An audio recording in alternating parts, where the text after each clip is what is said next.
ஜோதிட ஆர்வலர்கள் அன்பர்கள் அனைவருக்கும் வணக்கம். பொள்ளாச்சியிலிருந்து குரு ராஜகோபால். இந்த வாரம் நாம் பார்க்க இருப்பது கிரகத்தின் பார்வைகள் 10/7/2025 பகுதி 87.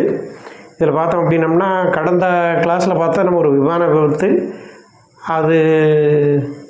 அதில் ஒரு அன்பர் கேட்டிருந்தாங்க, அப்படி ஒரு பழைய முன்னாள் முதல்வர் ஒருவர் விபத்தில் இறந்துருக்கிறாங்களே, அது அவரோட ஜாதகத்தினோட டேட்டு டைம் அவங்க கொடுத்துருந்தாங்க. அது எப்படின்னு கிளாஸோட கடைசியில் கொஞ்சம் நம்ம பார்த்துக்கலாம். இப்போது மெயினான இது காலத்தின் பார்வை, காலபுருஷ தத்துவம் தான் நம்ம மெயினாக எடுத்துகிட்டு இருக்கிறோங்க. இதில் பார்த்தோம் அப்படின்னம்னா, காலம் என்ன சொல்லுது, காலத்தின் பார்வைகள் எப்படி இருக்குது, எந்த கிரகம் எந்த கிரகத்தை பார்த்தா, உதாரணத்துக்கு செவ்வாய் பகவான் பார்க்குறாரு, செவ்வாய் பகவான் சூரியனை பார்க்குறாருன்னு வைங்க. அப்போது மேசத்தினோட செவ்வாய் பார்க்க முடியுமா, விருச்சிகத்தினோட செவ்வாய் பார்க்க முடியுமா, அல்லது செவ்வாயும் புதனும் பார்த்துக்கிட்டா எந்த பலன் ஏறி நிற்கும், எந்த பலன் மறைஞ்சு நிற்கும் அப்படிங்கிறத கொஞ்சம் அவருடைய ஒரு சின்ன ஆராய்ச்சி. இப்போ செவ்வாய் பகவான் காலத்தின் லக்னாதிபதி மட்டும் இல்லை, 8க்கு அதிபதியும் கூட. இப்போ செவ்வாய் பகவானுக்கு நம்ம பார்க்கக்கூடிய பார்வைகள் பார்த்தா 4, 7, 8 பார்வைகள் நம்ம செவ்வாய்க்காக சொல்லிகிட்டு இருக்கக்கூடிய ஒரு அமைப்பு. அப்போது 4ஆம் பார்வையாக மேச செவ்வாய் எங்கே பார்த்துரும் அப்படின்னா, கடகத்தில் இருக்கிற கடகத்தை பார்க்கும், அது கடக சந்திரனை பார்க்கும். 7ஆம் பார்வையாக துலாத்தையும் துலா சுக்கரனையும் பார்க்குங்க. 8ஆம் பார்வையாக தன்னோட வீடு அல்லது லக்னாதிபதி 8க்கு அதிபதியாக போய் செவ்வாய் பகவானை தன்னை தானே பார்த்துக்கூடிய ஆள் இவர் வரக்கூடிய ஒரு நிலைங்க. பெரும்பாலும் தன்னை தானே பார்த்துக்கூடிய ஒரு அமைப்பு காலம் யாருக்கு கொடுக்குதுன்னா செவ்வாய் பகவான் தான். அப்போ தன்னை தானே பார்த்து திருத்திக்கிறதுக்கு ஒரு வாய்ப்பு தனக்கு தான் கிடைக்கிது அப்படின்னு சொல்லக்கூடிய நிலை. தன்னை தானே செவ்வாயை 8ஆம் பார்வையாக பார்க்கக்கூடிய அமைப்புங்க. இதில் பார்த்தோம் அப்படின்னம்னா, இது 4ஆம் பார்வை, இது 7ஆம் பார்வை, இது 8ஆம் பார்வைங்க. அப்போது இந்த அமைப்பு இருக்குதுன்னா, அதே இந்த செவ்வாய் பார்த்தா எப்படி இருக்கும் பாருங்கள். இந்த செவ்வாய் பார்க்கும்போது 4ஆம் பார்வையாக கும்பம் சனி பகவானை பார்க்குறாருங்க. அதே மாதிரி 7ஆம் பார்வையாக சுக்கிர பகவானை, ரிஷபத்தில் இருக்கக்கூடிய சுக்கிர பகவானை பார்க்குறாருன்னு சொல்லக்கூடிய ஒரு நிலை. அடுத்தாப்பில் மிதுனத்தில் இருக்கக்கூடிய புத பகவானை ஒரு 8ஆம் பார்வையாக பார்க்குறாருன்னு சொல்லக்கூடிய ஒரு அமைப்புங்க. அப்போது இந்த செவ்வாய் பகவான் சனியை 4ஆம் பார்வையாகவும், சுக்கிர பகவானை 7ஆம் பார்வையாகவும், 8ஆம் பார்வையாக மிதுனத்தில் இருக்கக்கூடிய புதனையும் பார்க்கக்கூடிய ஒரு அமைப்பு நமக்கு கிடைக்கிது. இப்போ இதில் பார்த்திங்கன்னா சுக்கிர பகவானை 2 பேரும் பார்த்துட்றாங்க. இந்த செவ்வாய் பகவான் சுக்கிரனை 7ஆம் பார்வை பார்க்குது, இந்த செவ்வாயை இந்த சுக்கிர பகவானை 7ஆம் பார்வையை பார்த்து இவங்க 2 பேரும். அப்போ செவ்வாய் சுக்கிரம் பார்த்தா நல்லதுலேயும் லக்னம் பார்த்த மாதிரியும் இருக்கும், 8க்கு அதிபதி பார்த்த மாதிரியும் இருக்கும்னு சொல்லக்கூடிய நிலை. அப்போது காலத்தினோட 7ஆம் பாவத்தை பார்க்கக்கூடிய ஆள் லக்னம், தனஸ்தானத்தையும் குடும்பஸ்தானத்தையும் பார்க்கக்கூடியவர் 8க்கு அதிபதி. அப்போது செவ்வாய் பார்க்குறார் அப்படின்னம்னா, லக்னம் எது கொடுக்கும், 7ஆம் பாவத்தினோட பலனை போய் லக்னம் சம்மந்தப்பட்டுருங்க. 8ஆம் பாவத்தினோட பலன் ஒரு குடும்பம் பொருளாதாரத்தை இருக்கும். அப்போது குடும்பம்னு ஆகுது அப்படின்னாலே வீண் செலவுகள் உங்களுக்கு வந்துருங்கிறத ஒரு காலம் சொல்லுதுங்க. அப்போது லக்னம்ங்கிறவர் 7ஆம் பாவத்தை பார்த்து ஒரு திருமணம்ங்கிறத கூடக்கூடிய, இப்போ செவ்வாய் சுக்கிரன் சேர்க்கைக்கு நம்ம ஒரு பெரிய மரியாதை கொடுப்போம். ஏன்னா காலபுருஷனோட 7ஆம் இட சுக்கிரன் ஆணுக்கு பெண்ணுக்கு 8க்கு அதிபதிங்க. செவ்வாய் சுக்கிரன் சேர்க்கை இருந்தால் திருமணத்துக்கு ஒரு சப்போர்ட்டாக தான் நாம் எடுக்கிறோம். அதை பார்த்தீங்க அப்படின்னம்னா, பெண்ணோட செவ்வாய்க்கு எந்த வீட்டில் இருக்குது, அதே மாதிரி ஆண் ஜாதத்தில் ஆணோட சுக்கிரன் எங்கே இருக்குது, பெண்ணோட செவ்வாய்க்கு ஆணோட சுக்கிரன் சஷ்டாஷ்டமாகுதா, அது கேந்திரமாகுதா, திரியோணமாகுதான்னு பார்த்துட்டு அது பொருத்தங்களில் அது ஒரு முக்கியமான பொருத்தமாக எடுப்பா. பெண்ணோட செவ்வாய்க்கு ஆணோட சுக்கிரன் ராசி கட்டங்களில் எங்கெங்கே உட்காந்துருக்கு, உதாரணத்துக்கு பெண்ணோட செவ்வாய் இங்கே உட்காந்துருக்குது, சுக்கிரன் ஆணோட சுக்கிரன் இங்கே உட்காந்துருக்குன்னா ஒரு நல்ல ஒரு பொருத்தம். மற்ற பொருத்தம் வரலன்னா கூட இது எடுங்கன்னு சொல்லுவோம். அந்த மாதிரி பார்த்தோம் அப்படின்னம்னா, இப்போ செவ்வாய் சுக்கிரன் பார்வை, செவ்வாய் திசையில் சுக்கிர புத்தி, சுக்கிரத்தில் செவ்வாய் புத்தியெல்லாம் திருமண யோகத்தை ஈஸியாக நம்ம கொடுக்கலாம்னு சொல்லக்கூடிய நிலை. அடுத்தது பார்த்தீங்க அப்படின்னம்னா, அதே மாதிரி தான் சுக்கிரசாரம் வாங்கக்கூடியவன் செவ்வாசாரம் வாங்கக்கூடிய ஒரு தசாபுத்திகள் நடக்குதுன்னா கூட திருமணம் அமையும் சொல்லக்கூடிய நிலை. அதே மாதிரி இழப்பு செலவு வீண் அப்படிங்கிறது எங்கே வரும்னா தனத்தில் வந்து சேரும் அப்படி சொல்லக்கூடிய நிலைங்க.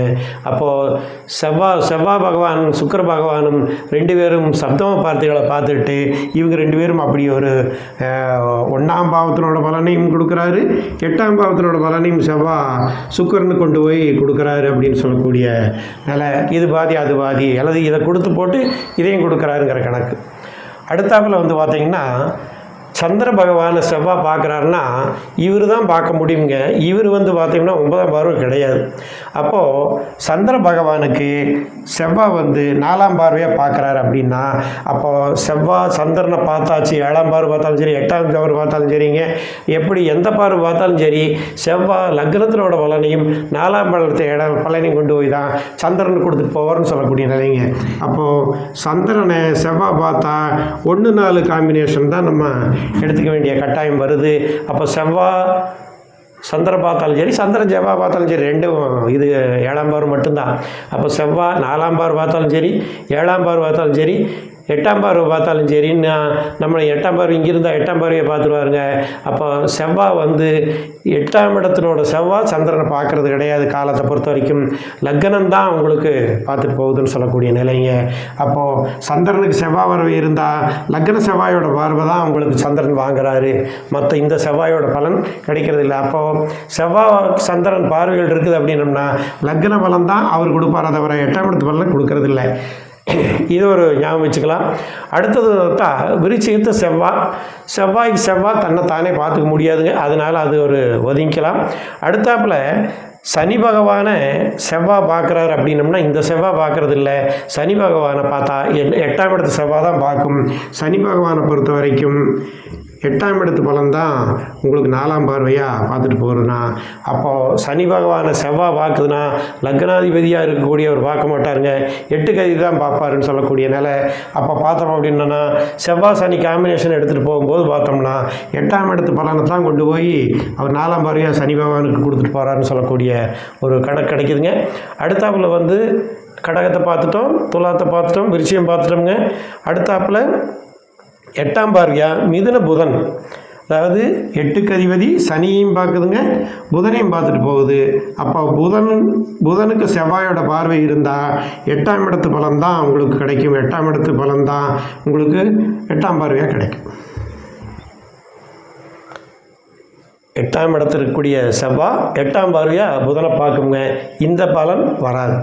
அப்போது புதன் செவ்வாய் காம்பினேஷன் எப்படின்னா 8-8 தான் உங்களுக்கு கிடைக்கக்கூடிய நிலை. இது ஒரு செவ்வாய் புதன் காம்பினேஷனை பொறுத்த வரைக்கும் ஒரு விசேஷம் இல்லாத அமைப்பு. புதன் செவ்வாய் பார்த்தாலும் சரி, செவ்வாய் 4ஆம் பார்வையோ 7ஆம் பார்வையோ 8ஆம் பார்வையோ எது வந்து புதனை பார்த்தாலும் காலபுருஷனோட 8க்கு அதிபதி 8ஆம் பார்வையாக புதனை பார்ப்பார். அப்போது செவ்வாய் புதனை பார்க்குறது தான் இருக்கிறதுலே கொஞ்சம் தலைவலிகள் கொஞ்சம் அதிகம். சுக்கிரனை பார்க்குறது பரவாயில்ல, பாதி நல்லா இருக்குது, பாதி மோசம்னு எடுத்துகிட்டு போகலாம். சந்திரனை செவ்வாய் பார்த்தா முழுசாகவே நல்லதை எடுத்துக்கலாம். இது வந்து ஒரு ப்ளஸ் மைனஸுங்க. சனி 8க்கு அதிபதி 4 பார்க்குறது சுகஸ்தானத்துக்கு எடுத்து போட்டு போகனால புதனை பார்க்குறது இது இன்னும் கொஞ்சம் நல்லா.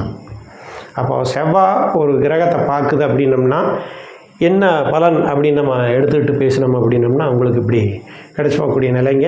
அப்போது செவ்வாய் சூரியனை பார்த்தா என்ன சார் பண்ணலாம் அப்படின்னம்னா, சூரியன் செவ்வாய் பார்க்கும்போது பார்த்தோம் அப்படின்னம்னா இந்த செவ்வாய் பார்க்குமா இந்த செவ்வாய் பார்க்குமா. அதே மாதிரி இப்போ சந்திரன் வந்துட்டாருங்க, புதன் பார்த்துட்டோம், சுக்கிரன் பார்த்துட்டோம், செவ்வாய் குருவை பார்த்தா என்ன பலன் பின்னாடி வந்துடும். அடுத்தாப்பில் குரு பகவான் 5, 7, 9ஆம் பார்வை அவரோட பார்வைகள். குரு 9க்கு அதிபதியை குருவை எடுத்துக்கிட்டிங்க அப்படின்னம்னா 5ஆம் பார்வையாக மேஷத்தை செவ்வாயை லக்னத்தை பார்ப்பாருங்க. குரு செவ்வாயை பார்த்தா லக்னத்தை குரு பார்த்த பலன், 9க்கு அதிபதி லக்னத்தை பார்த்த பலன் கிடச்சி போயிடும். 7ஆம் பார்வையை பார்த்தா காலத்தினோட 3ஆம் பாவங்க, புதனோட வீடு மிதுனம் பார்க்கக்கூடிய நிலை. 9ஆம் பார்வையாக சிம்மத்தை பார்க்குறாருங்க, சூரிய பகவானை 5ஆம் பார்வையாக பார்க்குறாரு. அப்போ இதில் பார்த்தா மேஷத்தை பார்க்குறது குரு, நல்ல ஒரு 9ஆம் இடத்து குரு செவ்வாயை பார்க்குறாருங்க. 9ஆம் பார்வையாக 9க்கு அதிபதி 9ஆம் பார்வையை பார்க்குற சிம்மத்தை. இப்போ குரு சூரியனோட காம்பினேஷன் ரொம்ப நல்லா வருது இருக்கிறதுலையே. 9க்கு அதிபதி 9ஆம் பார்வையாக 5ஆம் பாவத்தை பார்த்துட்டு ஒரு நல்ல அமைப்பு. அதே மாதிரி 9க்கு அதிபதி 5க்கு அதிபதியை பார்த்துட்டு அதுவும் ஒரு நல்ல அமைப்பு. அப்போ குரு பார்வையை செவ்வாயும் சூரியனும் வாங்குவது சிறப்பு. அப்போது 12ஆம் பாவத்தினோட, அதாவது காலபுருஷனோட 8ஆம் வீட்டு செவ்வாயை குரு பார்க்குறது இல்லைங்க. அப்போ குரு பார்வை செவ்வாய்க்கு கிடைச்சாலே லக்ன வலுப்பெற்றதாக தான் எடுத்துக்க வேண்டியதாக வருமோ. 8ஆம் இடம் வலுப்பெற்றதாக நமக்கு இல்லை. 8ஆம் இடத்து பலன் அது பாட்டுக்கு குரு பார்வை இல்லாமல் தான் நடக்கும்னு சொல்லக்கூடிய ஒரு நிலைங்க. அப்போ குரு பகவானோட பார்வை காலத்தினோட 1ஆம் பாவத்துக்கும் காலத்தினோட 5ஆம் பாவத்துக்கும் காலத்தினோட 3ஆம் பாவத்துக்கும் கிடச்சிட்டு போகுங்க. இப்போ குரு பகவானோட பார்வை புதன் 3ஆம் இடம் தான் வாங்குறத தவிர கடங்கார புதன் வாங்கிறதே இல்லை. அப்போ குரு புதனை பார்த்தா நோய் கடன் தீராதுங்க. 3ஆம் இடம் தான் நமக்கு அப்படி ஒரு ஆசைகளும் முயற்சிகளும் போராட்டங்களும் இதுதான் உங்களுக்கு கிடச்சிட்டு போகணும்னு சொல்லக்கூடிய நிலை. குருவோட பார்வை எடுத்திங்கன்னா இது 5, 7, 9 இது ரெண்டும் அருமையாக வருது. அப்போ செவ்வாய்க்கு குரு பார்வை கிடைக்கிது அப்படின்னம்னா எங்கே கிடைக்கும்? 9க்கு அதிபதி லக்னத்தை பார்க்குதுங்க, 9க்கு அதிபதி சூரியனை பார்க்குதுங்கனால அதே இந்த குரு பேருங்க 12ஆம் இடத்துக்கு குரு 5ஆம் பார்வையாக கடகத்தை பார்க்குறாருங்க. இப்போ குருச்சந்திர யோகம்னு பேசினோம்னா 9ஆம் பாவத்து பலன் 4ஆம் பாவத்துக்கு வர்றதில்லை, 12ஆம் பாவத்து பலன் தான் அந்த ஒரு 4ஆம் பாவத்துக்கு வந்து சேருதுன்னு சொல்லக்கூடிய ஒரு நிலைங்க. அப்போது குருச்சந்திர யோகம் பேசுனா 12ஆம் இடம் அயனசயனம் தான் உங்களுக்கு சந்திரன் கொண்டாந்து கொடுக்குறாரு தவிர சுய முன்னேற்றத்தையும் அப்படி ஒரு பேரும் புகழையும் கொண்டாந்து சந்திரன் கொடுக்கறதில்ல. அப்போ யானை பட குதிரை வச்சு நீ ஜாலியாக படுக்கலாம் தூங்கலாம், அப்படி யானை கட்டி ஆழ்வார் ராஜா வாழ்க்கை அப்படி தான் சொல்லலாம், அனுபவிக்கலாமே தவிர இதுக்கு உங்களுக்கு இந்த சப்போர்ட் வரலைங்க. அடுத்தாப்புல 7ஆம் பார்வையாக கன்னி புதனை பார்க்குதுங்க. அப்போது குரு பகவான் புதனை பார்த்தா 3ஆம் இடம் தூக்கி நிற்குங்க. இன்னொன்று பார்த்தீங்க அப்படின்னம்னா இந்த 12க்கு அதிபதியும் வரும். அப்போது 9ஆம் இடத்து பலனும் வந்து 3ஆம் இடத்துக்கு கிடைக்குதுங்க, 12ஆம் இடத்து பலனும் வந்து புதனுக்கு கிடைக்குது. புதன் 2 வகையில் இந்த அமைப்பை வாங்குறதுனால அப்போது 3ஆம் முயற்சியும் கொடுத்து போட்டுங்க.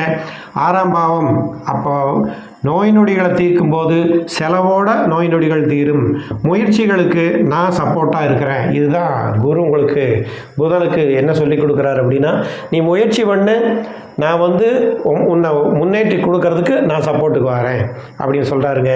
அதே மாதிரி புதன் நோய் நொடிகள் வந்துருச்சா அப்போ விரயம் பண்ணு, தெய்வத்தை பிடி, நான் உன்னை காப்பாற்றி கொடுக்குறேன். இது ரெண்டையுமே அவர் சொல்லக்கூடிய ஒரு அமைப்பு நமக்கு கிடைக்குது.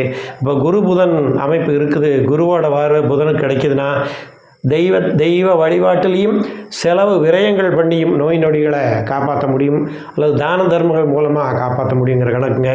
முயற்சி பண்ணுங்க, உன்னை நான் முன்னேற்றி கொடுக்குறேன், சுய முன்னேற்றத்துக்கு நான் நல்ல சப்போர்ட்டுக்கு வரணும் குரு பகவானும் புதன் பகவானும் இங்கே ஒருக்கா சொல்கிறாருங்க, இங்கே ஒருக்கா சப்தமாக பார்வையில் சொல்லிட்டு போகக்கூடிய நிலைங்க. அதே மாதிரி இந்த குரு பகவான் செவ்வாய் பார்க்கும்போது விருச்சிக பலன் 12க்கு அதிபதி 8ஆம் வீட்டை பார்க்குறாருன்னு சொல்லக்கூடிய நிலைங்க. அப்போது இந்த குருவும் செவ்வாய் பார்க்குதுங்க, இந்த குருவும் செவ்வாய் பார்க்குது. இது 5ஆம் பார்வையை பார்க்குது, இவர் 9ஆம் பார்வையை பார்க்குறாருங்க. அப்போது முன்னேற்றத்துக்கும் லக்னத்துக்கு வந்து சேருதுங்க, விரயத்துக்கும் 8ஆம் இடத்துக்கு வந்து சேருதுன்னு சொல்லக்கூடிய நிலை. அப்போது குரு பகவான் பார்வை இதையும் கொடுக்குது இதையும் கொடுத்துட்டு போகுதுன்னு சொல்லக்கூடிய நிலை. சுப விரயம் பண்ண முடியும் அப்படிங்கிற நிலை. விரயத்தை வீண் விரயம் இல்லாமல் சுப விரயமாக கொண்டு போகிறது செவ்வாய்க்கு குரு பார்வைகள் இருந்தால் சுப விரயங்கள் அப்படின்னு சொல்லக்கூடிய நிலைங்க. அப்போது இப்போ குரு பகவானோட பார்வை வந்து பார்த்தீங்க அப்படின்னம்னா வேறு யாருக்கும் நம்மளுக்கு கிடைக்கிறது இல்லைங்க. புதனை பொறுத்த வரைக்கும் 2 தடவை ஒரு மோசம் ஒரு நல்லது அப்படின்னு சொல்லக்கூடிய ஒரு நிலை புதனை பொறுத்த வரைக்கும்ங்க. அடுத்தாப்பில் வந்து பார்த்திங்கன்னா செவ்வாயை பொறுத்த வரைக்கும் அப்படி தான், ஒரு பாசிட்டிவ் ஒரு நெகட்டிவ் வருங்க. சூரியனை பொறுத்த வரைக்கும் முழுசாக ஒரு குருவோட பார்வை நல்ல நிலையில் நின்றுட்டு போகக்கூடிய நிலைங்க. சந்திரனுக்கு பார்த்தீங்கன்னாலும் விரையாதிபதி தான் பார்க்குதுங்க. சந்திரன் குரு பார்த்தா 12 கதி தான் பார்க்குது, தவிர 9 கதி பார்க்குறது இல்லை. ஏன்னா வீடு கட்டலாம் விரயம் பண்ணலாம், அந்த மாதிரி பரவாயில்லன்னு எடுத்துக்கூடிய ஒரு நிலைங்க. முழுசாக குருவோட பார்வை எங்கே கிடைக்குன்னா சூரியன்.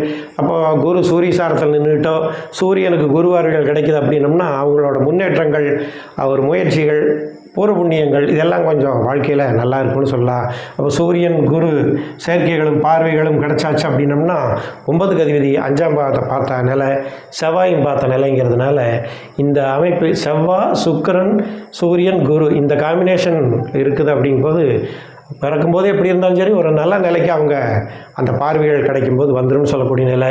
அதே குரு பகவான் இவரையும் பார்ப்பாருங்க, இந்த குரு இவரையும் பார்ப்பாருன்னு சொல்லக்கூடிய நிலை.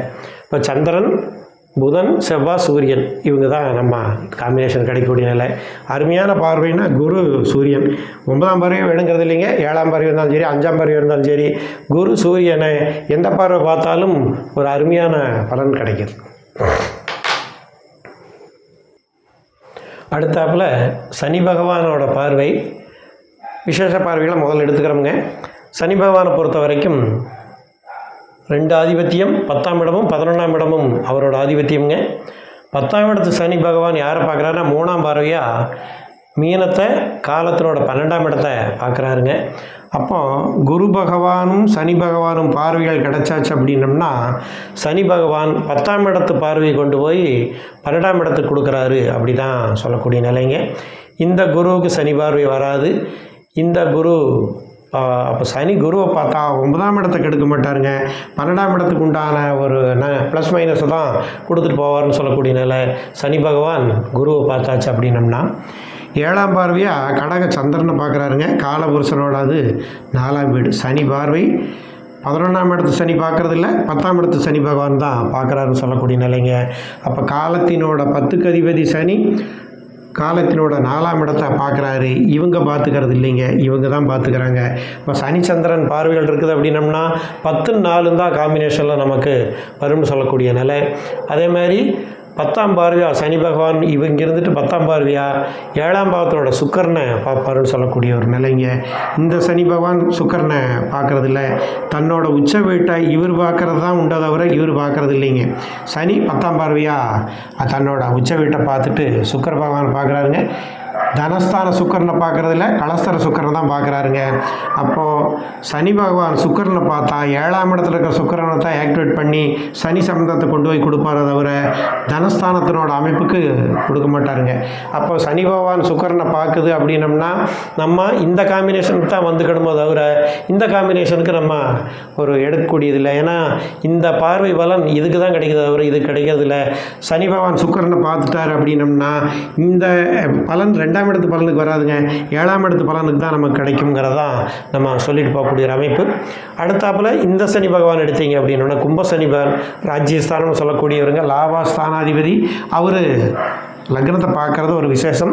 சனி பகவான் செவ்வாய் பகவானை பார்த்தாச்சு அப்படின்னம்னா இவரையும் பார்ப்பாருங்க, 10ஆம் பார்வையா இவரையும் பார்ப்பாருங்க. லாபத்தை ஒருத்தன் சம்பாரித்தா அந்த எங்கே சம்பாரித்தானோ அங்கேயே தொலைப்பான். காலம், ராஜ்யம், லாபம் அப்படின்னு சொல்லக்கூடியதை சனி பகவான் செவ்வாய் பகவான் காம்பினேஷன் இருக்கிறாள். தன் லாபத்தை இவன் சம்பாரித்து அது மேலே போய் எதில் சம்பாரித்து என்ன பண்ணானோ அதுலேயே மறுபடியும் தொலைச்சிட்டு வெளியில் வரக்கூடிய ஒரு அமைப்பு கிடைக்குங்க. இப்போ இதை வச்சுட்டு ஒரு அரசியலில் ஒரு பதவிக்கு போனார் அப்படின்னம்னா அதே கீழே வரும்போது ரோட்டுக்கு வந்துடுவார்னு சொல்லக்கூடிய சனியோட பார்வை செவ்வாய் கிடைக்குதுன்னா இங்கே பார்த்தீங்க அப்படின்னா இந்த பார்வைக்கு தான் சொல்ல வேண்டியது வருது தவிர இந்த 10ஆம் இடத்து பார்வை வரதில்லை. 11ஆம் இடத்தினோட லாபங்கள் உன்னை மேலே தூக்கிட்டு போட்டு அதே லாபத்தில் நீ 8ஆம் இடத்து பல்லையும் பார்த்துட வேண்டியதான். உங்களுக்கு மேச செவ்வாயையும் பார்க்குங்க, விருச்சிக செவ்வாயும் இவர் பார்த்துட்டு போவார்னு சொல்லலாம். அதே மாதிரி 7ஆம் பார்வையாக சூரிய பகவானை பார்க்குங்க. சனி பகவான் சூரிய பகவான் காம்பினேஷன் இருந்தால் இந்த காம்பினேஷன் தான் வருமே தவிர இந்த காம்பினேஷன் வராது. அப்போ 11ஆம் இடம்ங்கிறது 2வது திருமணம், 5ஆம் இடம்ங்கிறது எண்ணம், ஆசைகள். அப்போது சனி பகவான் பார்வை சூரியனுக்கு கிடைக்குது, சூரியன் சனி பார்வைகள் இருக்குது அப்படின்னம்னா இவர் வீட்டில் ஒரு அம்மாவை விட்டு போட்டு மறுபடியும் வெளியில் எங்காவது அப்படி ஒரு பார்வைகள் அப்படி அலைவாயும் சனியோட பார்வை சூரியனுக்கு இருந்தாலும் முதல் திருமணம் ஜெயிக்காத போய் 2வது திருமணம் ஜெயிக்கும்னு சொல்லக்கூடியது பெரும்பாலும் காம்பினேஷன் அப்படி தான் பலன் சொல்லுவோம். அதை காலம் அப்படி சொல்லி கொடுக்குதுன்னு பாருங்கள்.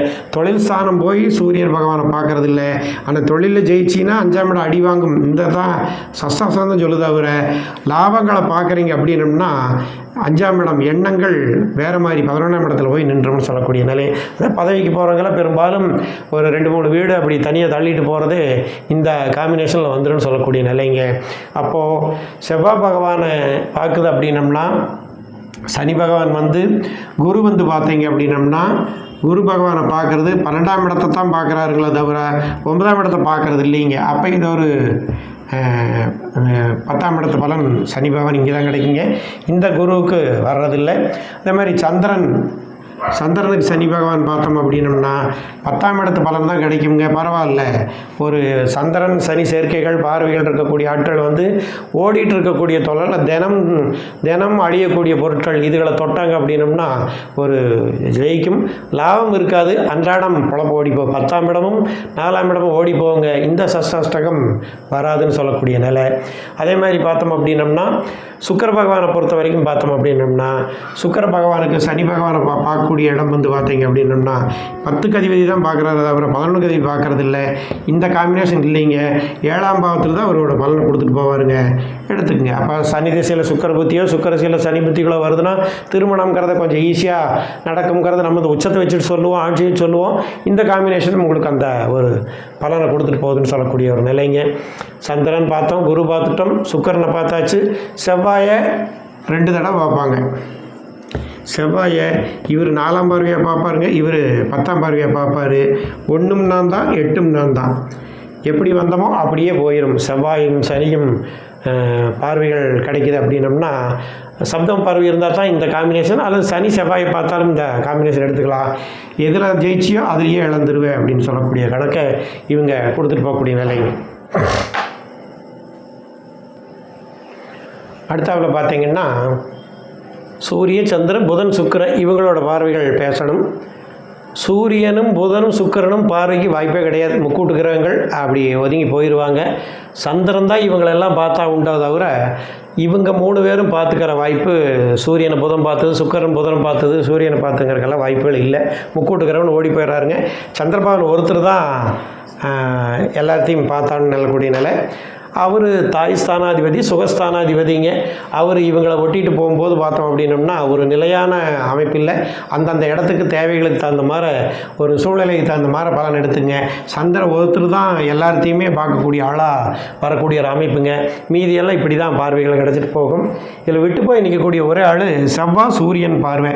இந்த செவ்வாயும் சூரியனை பார்த்ததில்லை, இந்த செவ்வாயும் சூரியனை பார்க்குறதில்ல, சூரியனும் இந்த செவ்வாய்களை பார்க்கறதில்ல. அப்போ சூரியன் செவ்வாயும் பார்த்துக்கிட்டா என்ன பலன் கிடைக்கும் அப்படின்னம்னா 5க்கு அதிபதி 1க்கு அதிபதி பார்த்த கணக்குங்க.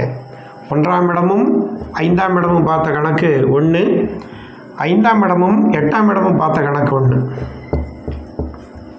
அப்போது செவ்வாய் சூரியன் பார்வை எடுத்துக்கிட்டிங்கன்னா லக்னமும் 5ஆம் இடமும் ஒன்றுக்கு ஒன்று இணைஞ்சு போகுது சொல்லக்கூடிய நிலை. 5க்கு அதிபதி வந்த பிறகு பார்த்தோம்னா இங்கே 8ஆம் பார்வையும் அவங்க பார்ப்பாங்க நிலை. அப்போ ஒரு சூரியனும் செவ்வாயும் பார்வைகள் இருக்க வரைக்கும் ஒரு குழந்தை பாக்கியங்கள் வர வரைக்கும் அருமை. குழந்தை பாக்கியங்கள் வந்த பிறகு பார்த்தோம் அப்படின்னம்னா ஒரு இழப்புகள் செலவுகள் அதிகமாக இருக்குங்கிற நிலை.